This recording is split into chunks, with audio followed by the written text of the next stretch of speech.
This is not a simple problem. People suffer this for their whole life without handling it. You are whatever age you are and you still don't know how to use your thought and emotion. If you see everything just the way it is, everything has immense value. Life is not a race. If life is a race, you must get to the finish line soon.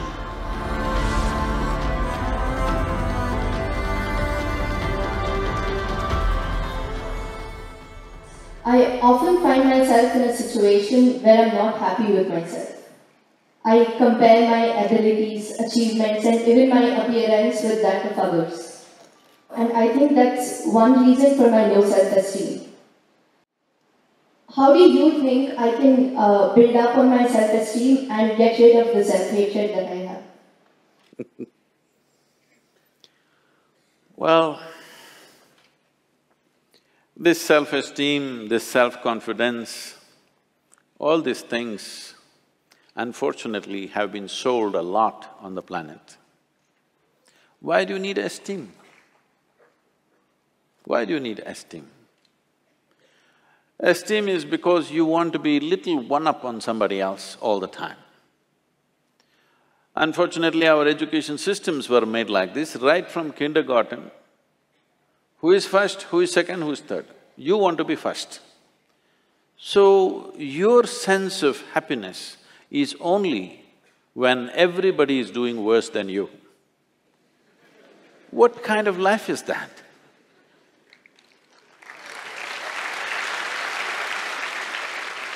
Why are we structuring our lives like this, that if everybody is doing badly, I will feel great? I think it's sickness. Hello? You think it's joy or sickness, please tell me. If all of you are doing badly, I feel great because I am number one now. No, this should go. From an early age, unfortunately, this is being imposed upon a child's mind that you have to be on top of everybody else. This is like, I want you to just imagine if this happened to other creatures. Let's say it happened to the plants and trees and animals. If an ant wants to become like an elephant, that is going to be a terrible ant-elephant, isn't it? Suppose a mango tree wants to become like a coconut tree. It will be a horrible mango tree because with one branch like this, no mangoes will come out of this. A mango tree is like this, a coconut tree is like that. That's how it should be. This has happened because in so many ways, people have put these things into your mind, what is good, what is bad, what is high, what is low, what is up, what is down. Because of this, you have never paid attention to every aspect of life in the sense. Maybe humanities people and lawyers and what are you? Huh? Oh, the accounting people. You never paid attention to these things. I spend a lot of time paying attention to all kinds of creatures, ants and grasshoppers and worms and everything. If you observe, let's say an ant, or let's pick up something little more than an ant, like a grasshopper, it's easier to see him. If you look at him carefully, whoever created this grasshopper has paid as much attention to a grasshopper as they have paid to this one. Please pay attention and see. When the source of creation has given equal attention to ant and you, who the hell are you to think an ant is a lowly creature and you are some superhuman being?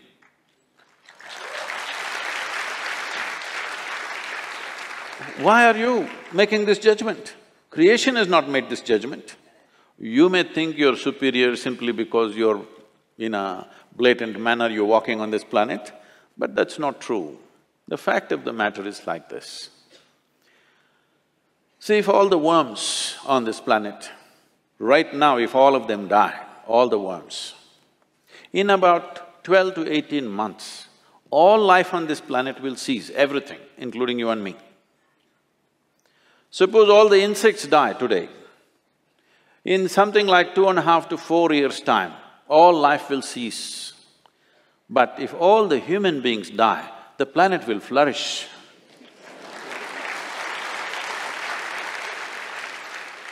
Yes, we make good manure.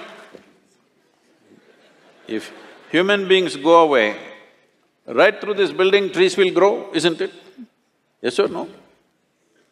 Everything will flourish. So, who the hell is telling you that you are the most significant life? This idea that the cosmos is human-centric is a stupid idea. In this cosmos, even this solar system is a tiny speck. Tomorrow morning, if the entire solar system evaporates, nobody will notice it. That's how small it is. In that tiny speck, planet Earth is a microspeck. In that microspeck, Bengaluru is a super microspeck. In that, you are a very big person with great self-esteem.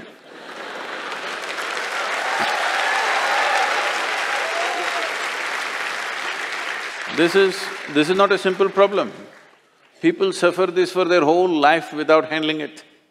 Essentially, it is just this. You have gotten yourself into a place where most human beings are in this place, you get yourself into a place where you cannot handle your own thought process and your emotion. That's all. You meet 50, 60-year-old people, they've still not figured how to handle their thought and emotion. These are basic faculties. When the hell are you going to learn how to use your thought and emotion? Suppose you're 20 years of age and you still don't know how to use your fingers, people will say you're handicapped, isn't it? You are whatever age you are and you still don't know how to use your thought and emotion, are you handicapped too? Hello? Are you or are you not? You are, you're crippling yourself. Why has this happened? Is simply because you have made unnatural divisions in the existence, which don't exist anywhere else except in human mind. Yes? Nowhere else does it exist except in human mind. Because you're a little girl, can I call you a little girl? Yes, you can. I'm telling you the boys, she's not a little girl for me, she's a little girl. When my daughter was growing up, she grew up with me traveling all over the place. When she was 3.5 months of age, she's traveling with me alone.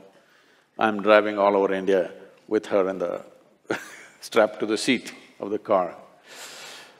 So, she grew up like this and every day we're in some different family.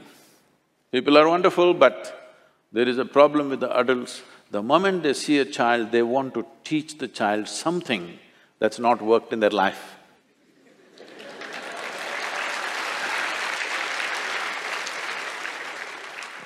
You should see, this urge is so compulsive. The moment they see a child, they have to teach. They have to teach.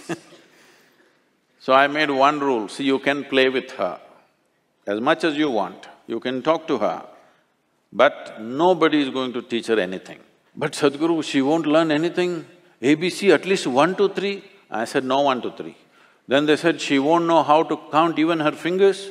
I don't care. If she doesn't know how to count her fingers, as long as she knows how to use her fingers, I don't care. She thinks she has 1,000,000 fingers, what's my problem? But they want to teach 1, 2, 3, ABC, Mary had a little lamb. I said, I don't care whether Mary had a lamb or no lamb. You're not going to teach her anything.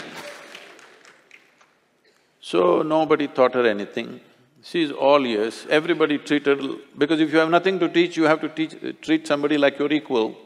So she grew up. By the time she's 2.5, 3 years of age, she can speak in terms of remembering about 700 to 800 names, all adults. She thinks they're all her friends because everybody spoke to her like she's an adult.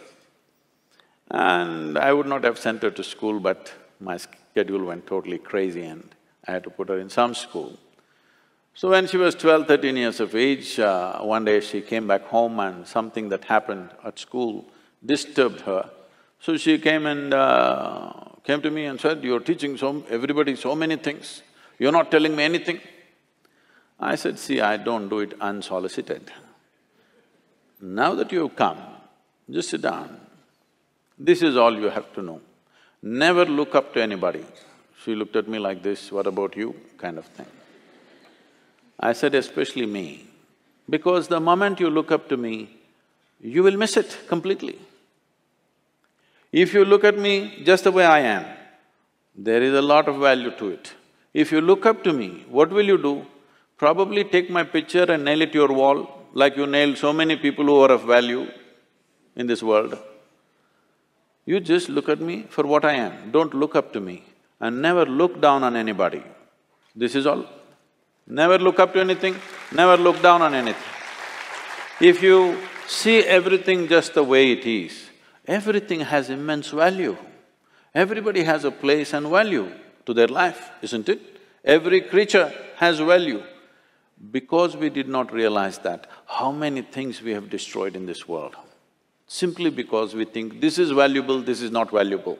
There is nothing here that is not valuable, everything has its value. Maybe you are not able to see it.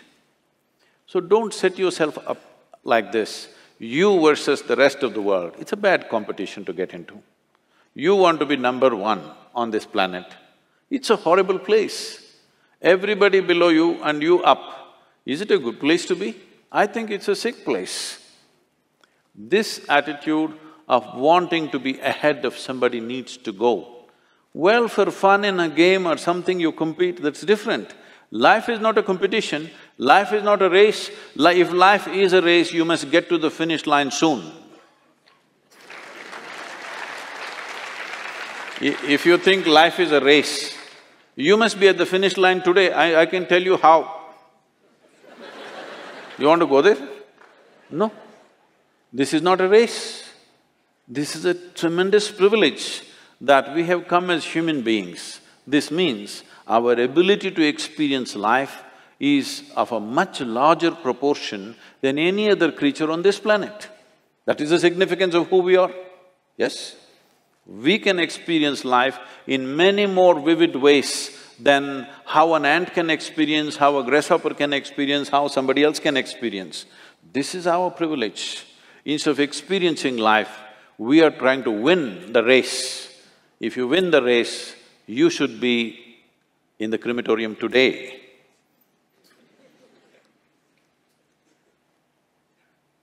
You don't need any self-esteem.